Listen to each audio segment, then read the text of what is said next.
Sex, porn, love addiction is all about self-soothing to manage your emotions. It got set up back in the childhood development years. It's just not about sex. It's not about porn. It's all about the repeated use has set up the physiology to crave those dopamine, serotonin, oxytocin, self-manufactured drugs in the body. It's impacting women, men, children aged 10 to 75 across all the age ranges, the sexes, the cultures, the professions. It increased exponentially during COVID lockdown and impacting so many lives. The Kairos Center has created the first online comprehensive sex, porn, love addiction. It's a video on demand recovery program which you can access from anywhere in the world and begin to see identifiable changes just within 6 weeks of beginning this weekly program. Kairos means your appointed time. Isn't it your time to reclaim your life? Bring color back to life without shame. Click the link below and begin your journey. You owe it to yourself and to others.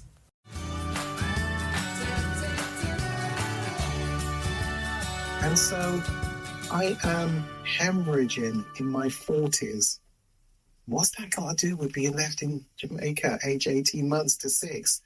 Everything. It meant I kept people at a distance and didn't let them get too near, too close. I didn't know I was doing it, but it was a way of protecting myself from giving your heart to people and they don't carry it and hold it well, and they drop you, let you go, move away, and that causes pain and hurt. So best protection is don't trust people and don't let them get too close.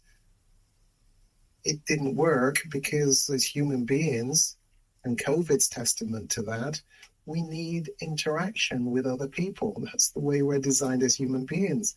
And so I want one other person that's going to love me, care for me to the exclusion of all others. Yeah, but that's not safe.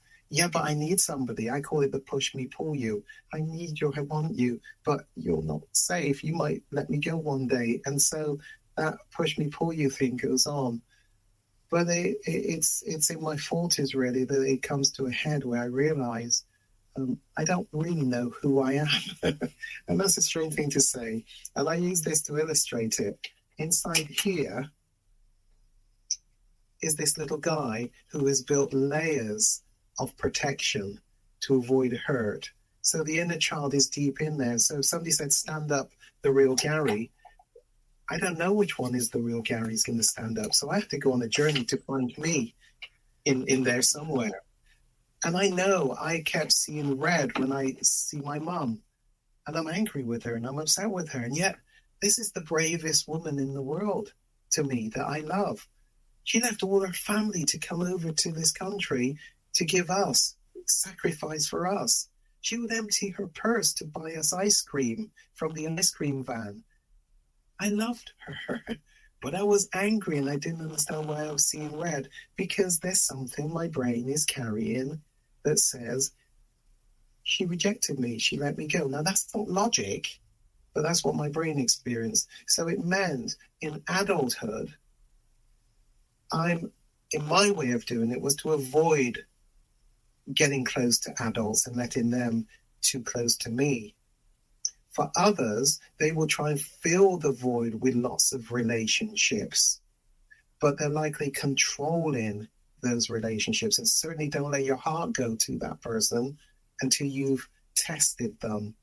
And for me, the testing is a bit like the Westerns that I watch. It's the bucking horse. I'm going to buck but the horse that's not been broken in. Yeah, I'm going to buck and if you stay long enough, I'll put a ring on it. Because I've tested you and I can see you're not going to leave me. So relationships and those partners can go through a real hard time because they're being tested to see if they will ever leave. And if they do, then it's a self-fulfilling prophecy, which is, I knew you would, I knew you would, I knew you would. I'm never going to let this happen again. And so one goes deeper down with any next partner to give them an even harder ride when you get up and try it again. Attachment issues, Raymond, and okay. We address those. We're going to fill the void with. Yes, yeah. I think I understand. I understand. Look, just to sum it up, there are two different approaches to this thing. There is lots of different approaches. The one that Gary does. Yeah.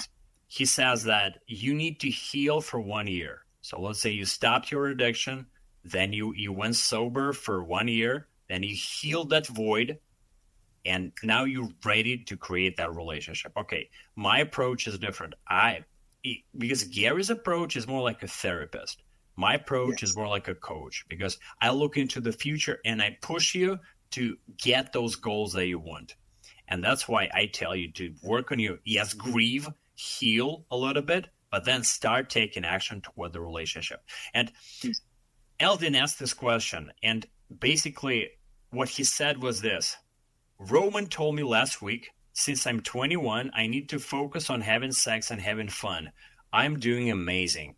And he connected to this girl. So this is my approach. And I'm not saying that one approach is right or wrong. It's individual. Okay. Yeah. Okay, Gary, let me ask you this. How long do you think it takes to get rid of porn addiction? The answer that I gave you before. One year. I don't talk about somebody having achieved a sobriety for 1 year from the last time they're acting out. I really don't. Okay. And let's say in your practice, are there people who can do it more quickly than in just 1 year? They can achieve the sobriety, different people, different ways. But when you say, I think your question is, are there people that find it less hard or harder, really? Because people do achieve it and can achieve it. But when you say within 1 year, whatever they've, if they're not acting out, that is the great place to be, because by not reopening the past behaviors, you're allowing the old neural pathways to extinguish. But at the same time, you are creating a new pattern, a new hamster wheel, a new habit, a new neural pathway.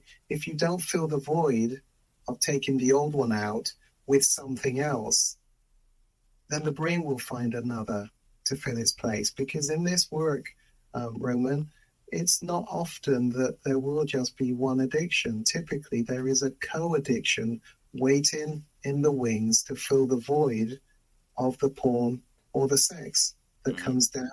But what we haven't watched is, but the gaming or the extra glass of wine with one's meal is increasing, and often that isn't spotted. And I talk about watching the back door, even though you've bolted the front door, you haven't noticed what's coming through the back door. And it's a co-addiction, because porn isn't about porn and sex isn't about sex. It's about managing emotions and self-soothing. So if you get rid of the main one that was being used by your brain, something else is going to come in the back door to fill the void, unless you give it a more positive pattern of behaviors. And that's what I would be doing in the recovery program.